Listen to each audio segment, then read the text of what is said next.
कणकवली शहरात मतदारांचा उत्स्फूर्त प्रतिसाद दिसून येत आहे. सकाळपासूनच वृद्ध मतदारांनी मोठ्या संख्येत मतदान केले. शहरात शांततेचं वातावरण ठेवण्यात मतदारांना यश आलं आहे.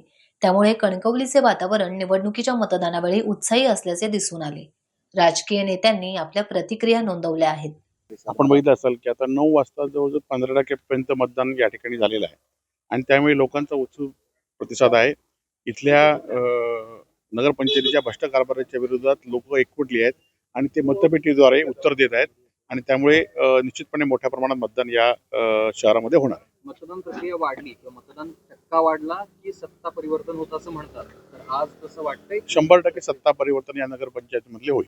संपूर्ण शहरामध्ये आणि मतदारांमध्ये एक उत्साहाचं वातावरण आहे आणि सगळ्यांनाच एक उत्सुकता राहिलेली आहे की कणकवलीचा शहराचा नेमका निकाल काय होईल.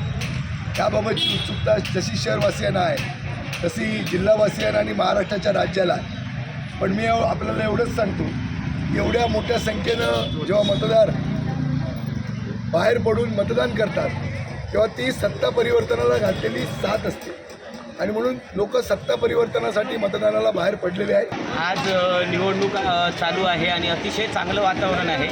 तुम्ही जर पाहिलात तर मतदारांमध्ये उत्साह आहे आणि जो विकास राणेसाहेबांच्या माध्यमातून आपण केला आहे त्या विकासासाठी लोक मतदार बाहेर पडलेले आहेत. कारण त्यांना आणखी भविष्यात विकास पाहिजे. पालकमंत्र्यांच्या नेतृत्वावर विश्वास ठेवून ही लोक आपली कणकवली शहरातील जनता बाहेर पडलेली आहे. त्याच्यामुळे जास्तीचं मतदान या माझ्या नगराध्यक्षासह 17 नगरसेवकांना होईल आणि कणकवली नगरपंचायतीवर भारतीय जनता पार्टीचा झेंडा फडकेल. टाइम्स डिजिटलला लाईक करा, शेअर करा, सबस्क्राईब करा आणि बेल आयकॉन दाबायला विसरू नका. Times digital.